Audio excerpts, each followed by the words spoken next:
There is a kind of exhaustion that no amount of sleep can touch, and I know you know exactly what I'm talking about. It's not the tiredness you feel in your legs after a long, hard day, nor is it the heaviness you feel behind your eyes after hours of staring at a screen. No, this kind of exhaustion is different. It goes deeper. It's the kind of tired that lives in your soul, in a part of you that has been carrying others for so long, that it's forgotten how to care for itself. It's the exhaustion that comes from years of absorbing the pain and needs of others, adjusting to their expectations, and constantly showing up for everyone around you, all while neglecting the most important person in your life, you. It's the kind of exhaustion where you wake up already bracing yourself. You don't even have to look at the clock. Before your feet even touch the floor, you can feel the weight of the day pressing down on you. And then you reach for your phone, and your stomach tightens before the screen even unlocks. You already know what's waiting for you. Another request, another crisis, another person who needs something from you, something you're not sure you have left to give. You're trying to keep up, trying to give and be there for everyone, but the question that lingers, the one you're almost afraid to ask yourself, is, how did I end up so empty? That emptiness you feel, it's not a character flaw. It's not a sign that you're too sensitive, too soft, or somehow not built for real, lasting relationships. It's simply the result of having a deep well of empathy, a well that's never been properly protected, never been replenished. It's the result of a gift of emotional depth that was given to you, but with no guidance on how to preserve it. You've been managing everyone else's emotional needs for so long, that you've forgotten how to manage your own. But here's the thing. We're going to change that today. Right now. I want you to think about the people in your life who consistently leave you feeling worse after spending time with them. Not just on a bad day. I mean consistently. The ones whose name on your screen fills you with dread, even if you're not sure why. The ones who can turn any conversation into a crisis. The ones who, when you take even a small step back, make you feel like you've done something unforgivable. These are the people you probably care about deeply. That's why this dynamic has lasted so long. You care, and so you rationalize their behavior. You tell yourself things will improve. You tell yourself that real love means showing up no matter what it costs you. But here's the truth you need to understand. There is no version of love, of connection, that works when one person is always erasing themselves to make space for the other. What you've been doing is not love in its healthiest form. It's love in its most unprotected, most fearful form. And the people drawing from your endless availability aren't getting the best of you. They're getting the last of you. There's a big difference between the two.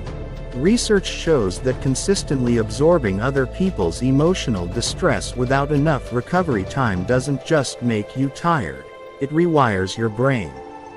It reduces your nervous system's ability to calm down.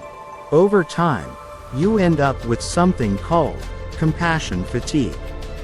It manifests as a background anxiety, a tension that follows you everywhere. It's not one event or one person. It's the accumulated weight of hundreds of moments where you've chosen someone else's needs over your own. But here's the good news. You can change all of this. The 3 boundaries I'm going to talk about today will help you protect yourself without closing yourself off from others. They are not about building walls, and they are definitely not about pushing people away. These boundaries are designed to help you love, care, and connect fully, without disappearing in the process. The goal is never to stop caring. The goal is to care in a way that doesn't drain you. Before we get into the first boundary, I want to address something that many of us carry so deep we don't even recognize it as a belief anymore. It's just the reality we've come to live with. Somewhere along the way, you learn to believe that your value is tied directly to your availability. That being needed equals being loved. That if you set limits or ask for something in return, the people you love will leave. This belief was often born in environments where love felt conditional, where you had to be the one who held everything together to earn your place.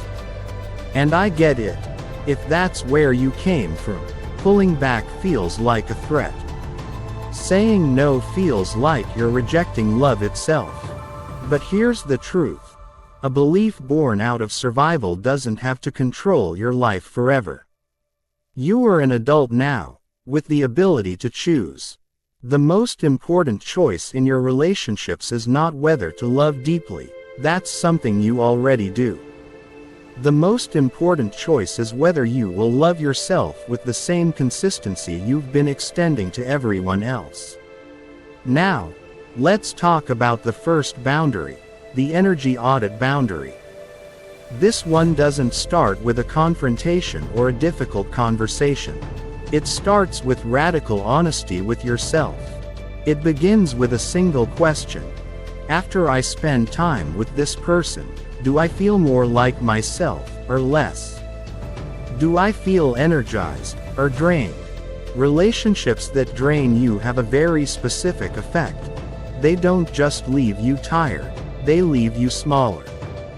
They make you feel quieter inside. They blur the edges of your own reality, leaving you unsure of where you end and where someone else begins. That feeling, my friend, is not something to ignore. It's information. It's a sign that something in that relationship needs to shift.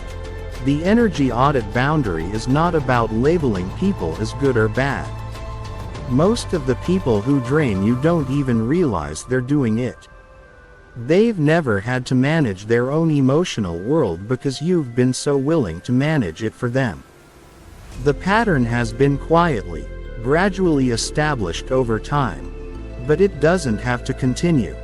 By identifying the 2 or 3 relationships that consistently leave you feeling smaller, you can start taking back your emotional space. Stop answering every call as soon as it comes in. Stop responding to every text right away.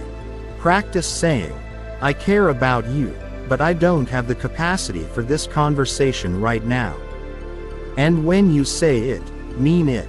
It may feel selfish at first, but that discomfort is just the feeling of placing a boundary where one has never been before. And the people who really care about you will adjust.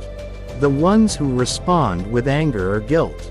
They're showing you exactly why this boundary was necessary.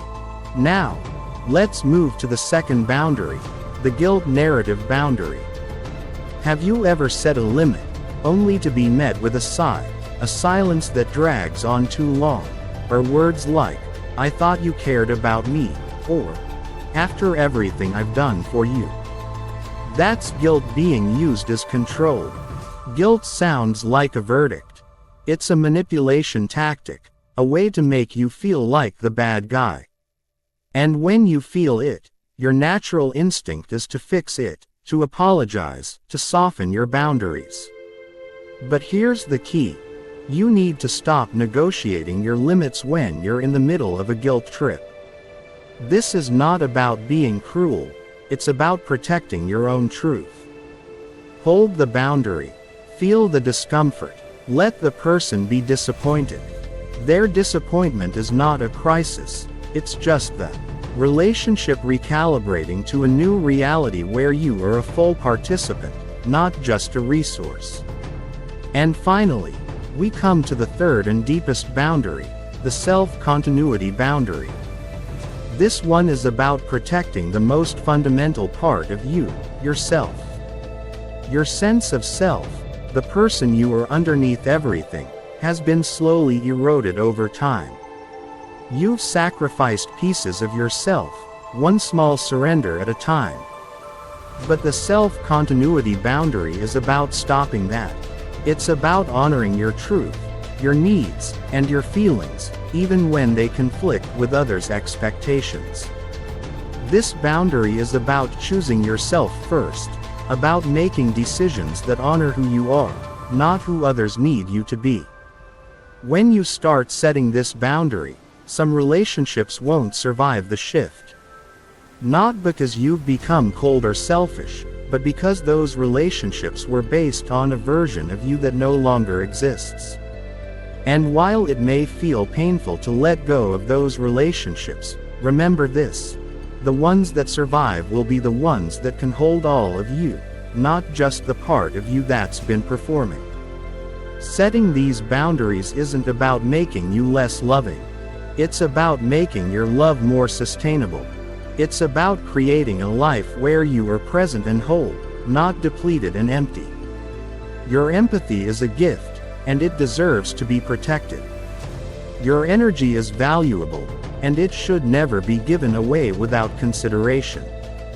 As you start to implement these boundaries, you'll find that your relationships become more intimate, more genuine, and ultimately more nourishing. So, let's begin this journey right now, because you are not just a supporting character in someone else's story. You are the main character of your own. And it's time to start writing yourself the way you deserve. With boundaries, with love, and with self-respect.